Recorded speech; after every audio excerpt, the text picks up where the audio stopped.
ثم اصبحوا بہا کافرین، تم سے پھر وہ ہو گئے ان احکام کا انکار کرنے والے، ان احکام کا کیا ہے؟ انکار کرنے والے۔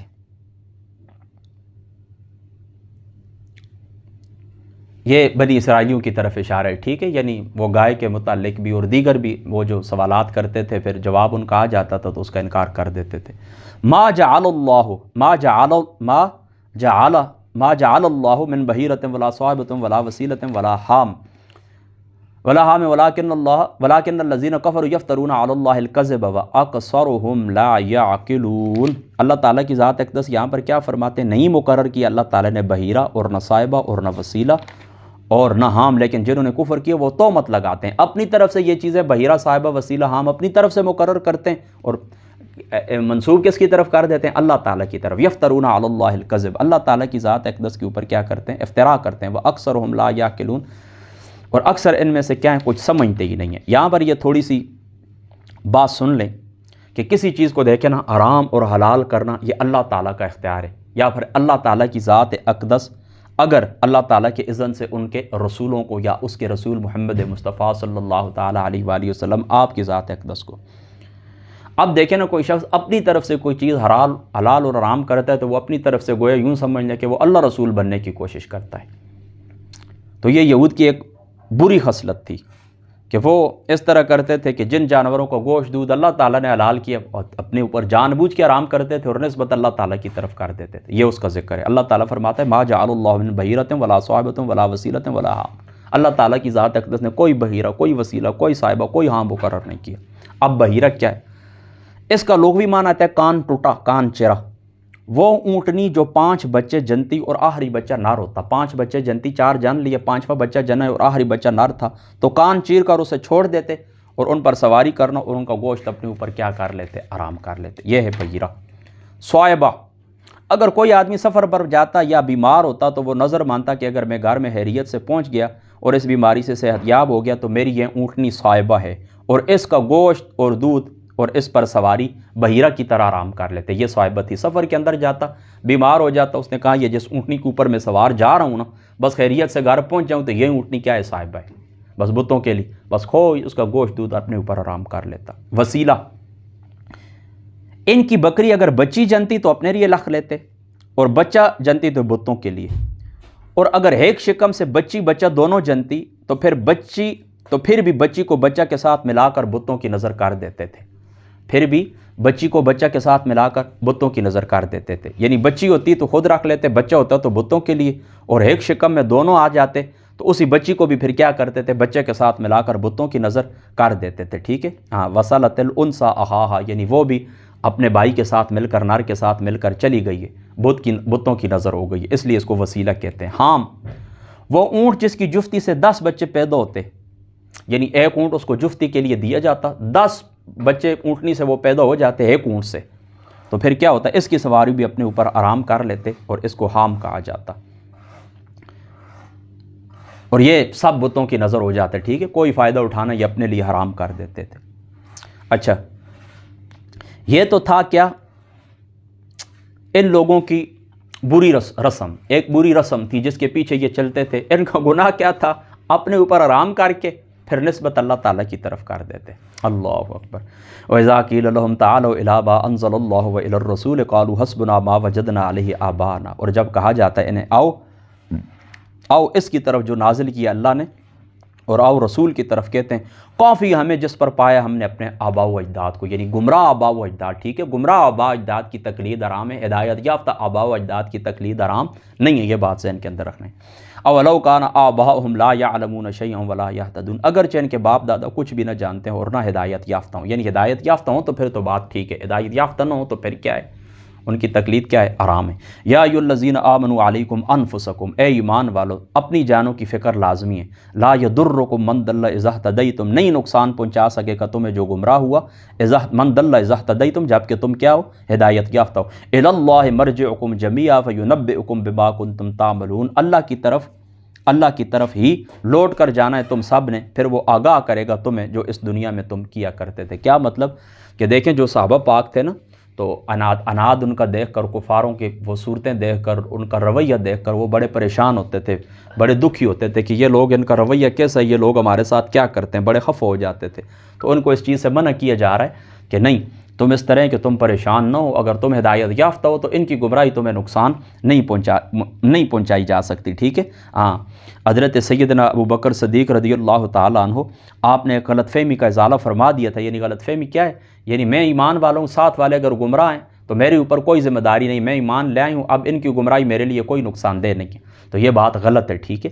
ہاں، ان کی گمراہی تمہارے لیے تب نقصان دہ نہیں ہے جب تم اتمام حجت کر سکو، یعنی جو تمہارے بس کے اندر ہے، تبلیغ کرنا، تنکیر کرنا، امر بالمعروف نہی عن المنکر، جائز کوشش، یہ سب کچھ تم کرو، اس کے باوجود بھی اگر وہ باز نہیں آتے تو پھر ان کی گمراہی تمہیں کوئی نقصان نہیں دیتی۔ لیکن تم نے امر بالمعروف اور نہی عن المنکر جیسے فریضے کو چھوڑ دیا تو پھر تم گناہگار ہو۔ حضرت ابو بکر صدیق رضی اللہ تعالیٰ عنہ آپ کھڑے ہوئے اللہ تعالیٰ کی حمد و ثنا کے بعد، فرما تم یہ آیت پڑھتے ہو نا کہ لا یضرکم من ضل اذا اهتدیتم علیکم انفسکم، یہ تم پڑھتے ہو، تو فرما اس کا غلط مفہوم ذہن میں رکھتے ہو۔ میں نے حضور کو سنا ہے کہ ان الناس اذا رأوا المنکر، میں یہ جب لوگ منکر کو دیکھیں گے، ولم یغیروہ، اور وہ اس کو تبدیل نہیں کریں گے، اس برائی کو نہیں مٹائیں گے، یوشک، قریب ہے کہ ان اللہ عز وجل ان یعمہم بعقابہ، ان یعمہم بعقابہ، کہ اللہ تعالیٰ سب کو اپنے عذاب کی گرفت کے اندر لے لے۔ اور جس طرح میں آپ کو پہلے بھی بتا چکا ہوں، مسند احمد کے حوالے سے وہ روایت میں آپ کو سنا چکا ہوں مشکوٰۃ شریف کی، کہ جس میں اللہ تعالیٰ نے جبریل کو حکم دیا کہ فلاں بستی کو تباہ کرو، تو جبریل امین کہنے لگے یا رسول اللہ، یا اللہ وہاں پر تو ایک ایسا بندہ بھی ہے کہ جس نے ایک آنکھ چھپکنے کی دیر بھی تیرا گناہ نہیں کیا، تو اللہ تعالیٰ نے فرمایا اس کو پہلے پھر بعد میں باقی بستی کو تباہ کرو۔ اس کی وجہ یہ کہ اللہ تعالیٰ کے احکامات کی نافرمانی ہوتی رہی اور اس کے چہرے کے اوپر کوئی تغیر نہیں آیا، یعنی وہ کوئی کسی قسم کو اس کو دکھ نہیں ہوا۔ تو یاد رکھیں لا یضرکم من ضل اذا اهتدیتم کا کیا مفہوم ہے کہ جس وقت تم اتمام حجت کر چکو، امر بالمعروف نہی عن المنکر کر چکو، اس کے باوجود بھی وہ لوگ باز نہ ہیں تو تمہیں کوئی نقصان بھی نہیں ہے۔ یا ایھا الذین آمنوا شہادۃ بینکم، اے ایمان والو آپس میں تمہاری گواہی، اذا حضر، کہ جب آ جائے، احدکم الموت، تم میں سے کسی کو موت، حین الوصیت، وصیت کرتے ہوئے، یہ وصیت اثنان ذوا عدل منکم، دو معتبر شخص تم میں سے ہوں، منکم او آخران من غیرکم، یا اور غیروں میں سے، یعنی غیر مسلمین میں سے، ان انتم ضربتم فی الارض، اگر تم سفر کر رہے ہو زمین میں، فاصابتکم مصیبت الموت، پھر تمہیں پہنچے موت مصیبت کی، تحبسونہما من بعد الصلاۃ، روکو ان دو گواہوں کو نماز پڑھنے کے بعد، تو وہ فیقسمان باللہ، وہ قسم کھائیں اللہ کی، ان ارتبتم لا نشتری بہ ثمنا ولو کان ذا قربی، اگر تمہیں شک پڑ جائے ان الفاظ سے کہ ہم نہ خریدیں گے اس قسم کے عوض کوئی مال، اگرچہ قریبی رشتہ داری ہو، ولا نکتم شہادۃ اللہ انا اذا لمن الآثمین، اور ہم نہیں چھپائیں گے اللہ کی گواہی، اگر ہم ایسا کریں گے تو یقیناً ہم گناہگار ہوں گے۔ فإن عثر علی انہما استحقا اثما، پھر اگر پتہ چلے کہ وہ دونوں گواہ سزاوار ہوئے ہیں کسی گناہ میں، فآخران یقومان مقامہما من الذین استحق علیہم الاولیان، تو دو اور کھڑے ہو جائیں ان کی جگہ، ان میں جن کا حق ضائع کیا پہلے گواہوں نے، اور یہ نئے کیا کریں، فیقسمان باللہ، قسم اٹھائیں اللہ کی، لشہادتنا احق من شہادتہما، کہ ہماری گواہی زیادہ ٹھیک ہے ان دو گواہیوں کی، ان دو کی گواہی سے، وما اہتدینا، اور ہم نے حد سے تجاوز نہیں کیا، اگر ایسا کریں تو انا اذا لمن الظالمین، ہم ظالموں میں سے ہیں۔ ذالک ادنی ان یاتوا بالشہادۃ علی وجہہا، یہ طریقہ زیادہ قریب ہے ان یاتوا بالشہادۃ، کہ گواہی دیا کریں کہ گواہی علی وجہہا، جیسا کہ چاہیے، او یخافوا، یا خوف کریں، ان ترد ایمان بعد ایمانہم، یا خوف کریں اس بات کا کہ لٹائی جائیں گی قسمیں میت کے وارثوں کی طرف، واتقوا اللہ، اور ڈرتے رہو اللہ سے، واسمعوا، اللہ سے، اور سنو اس کا حکم، واللہ لا یہدی القوم الفاسقین، اور اللہ تعالیٰ ہدایت نہیں دیتا فاسق کو، اللہ تعالیٰ ہدایت نہیں دیتا کن کو، فاسقین کو۔ یاد رکھیں اس میں اس کا جو شان نزول ہے وہ پہلے میں آپ کو بتا دیتا ہوں۔ یہ ہوا اس طرح تھا کہ بدیل نامی ایک مسلمان تھے، بدیل یا بدیل نامی ایک مسلمان تھے، تو دو عیسائی ان کے ساتھ تھے، تمیم داری اور عدی، ان کے امراء یہ ملک شام تجارت کے لیے گئے ہیں، مسلمان تھے اور ان کے امراء تجارت کے لیے گئے ہیں، تو جب شام پہنچے تو بیمار ہو گئے، موت آ گئی، تو انہوں نے اپنے سامان کی فہرست لکھی ہے اور کہا کہ میرے گھر والوں کے یہ حوالے کر دینا۔ اچھا، وہ سامان کے اندر رکھ دیے، یعنی فہرست بھی لکھی ہے اور سامان کے اندر رکھ دیے، اور صرف ان کو اتنی وصیت کی کہ یہ سامان میرے گھر والوں تک پہنچا دینا۔ تو ان کا انتقال ہو گیا، انہوں نے ان کا سامان سنبھالا، اور سامان کی فہرست چونکہ سامان کے اندر تھی، لیکن ان دو ساتھیوں کو، عیسائی ساتھیوں کو انہوں نے بتایا نہیں تھا، تو انہوں نے چاندی کا ایک پیالہ اس میں سے چوری کر لیا جس کے اوپر بڑے نقش و نگار بھی تھے۔ انہوں نے وہ اس طرح کیا کہ پیالہ اس کے اندر نہیں تھا، انہوں نے سامان کی لسٹ تو دیکھ لی سامان کے اندر، اور کہا کہ یہ تمہارے بھائی فوت ہو گئے، گھر والوں وارثوں کو آ کر کہنے لگے انہوں نے یہ سامان دیا ہے، وصیت کی، تو سامان کے اندر پیالہ نہیں تھا۔ تو ان سے دریافت کیا گیا تو انہوں نے بے خبری کا اظہار کیا۔ چنانچہ نبی پاک صلی اللہ تعالیٰ علیہ وسلم نے عصر کی نماز کے بعد ان دونوں کو بلائے اور قسم لیے، کیونکہ دیکھیں نا، قسم تب لی جاتی ہے جب گواہ نہ ہو۔ تو اب یہ دیکھیں، یہ تو وہاں پر وارثین موجود نہیں تھے، لہٰذا ان کو جھٹلانے کے لیے ان کے پاس گواہ تو نہیں تھے نا، تو جب گواہ مدعی کے پاس نہ ہو تو مدعا علیہ سے قسم ہی لی جاتی ہے۔ اب ان سے قسم لی گئی تو انہوں نے قسم اٹھا لی، تو کچھ عرصے کے بعد وہ ایک پیالہ سونار سے ملائے، تو انہوں نے بتایا یہ پیالہ تو تمیم اور عدی نے ہمارے اوپر 1000 کے اوپر درہم کے اوپر بیچا ہے، یعنی یہ پیالہ میں نے کہاں سے لیا ہے؟ انہی دو ساتھیوں کا نام لیا، حضرت بدیل کے جو دو ساتھی تھے ان کا نام لیا کہ انہوں نے یہ بیچا ہے ہمارے اوپر 1000 کا۔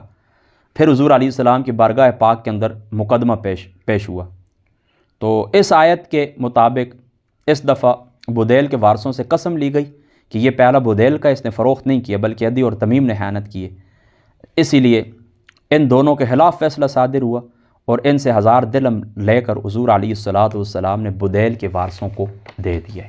ٹھیک ہے، یہ اس کا کیا تھا؟ شان نزول تھا۔ تو یاد رکھیں کہ یہ مشکل ترین آیات میں سے، تو جب کوئی مسلمان سفر کے اوپر جاتا ہے، اس کا موت کا وقت قریب آ جاتا ہے، تو اس کا طریقہ یہ ہے کہ مسلمانوں کو پہلے تو یہ بلائے اور ان کو وصیت کر دے، اگر نہیں تو غیر مسلموں کو بلائے، اور جب وہ یعنی وصیت جن کو کی گئی وہ اس کے گھر کے پاس پہنچ جائیں، یعنی وہ سامان پہنچ جائے، اور وارثوں کو شک پڑ جائے، وارثوں کو کیا ہو جائے؟ شک پڑ جائے، وارثوں کو شک پڑ جائے کہ اس بندے نے خیانت کی ہے جو وصی ہیں، تو ہمارے مورث کے ساتھ انہوں نے کیا کیا ہے؟ وارثین کہیں کہ ہمارے مورث کے ساتھ، ہمارے گھر والے کے ساتھ انہوں نے زیادتی کی ہے، اس نے جو وصیت نامہ ہے یا جو مال ان کو دیے اس کے اندر کچھ گڑبڑ ہے، شک پڑ جائے۔ ٹھیک ہے، تو پھر کیا کریں؟ عصر کی نماز کے بعد جب لوگ فارغ ہو جائیں تو ان وصیوں کو بلا کر قسم لی جائے کہ انہوں نے تو کسی قسم کی خیانت نہیں کی ہے۔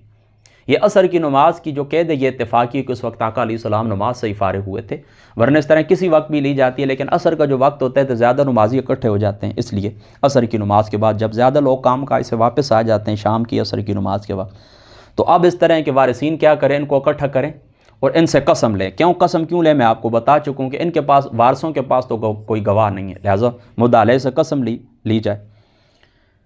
اچھا،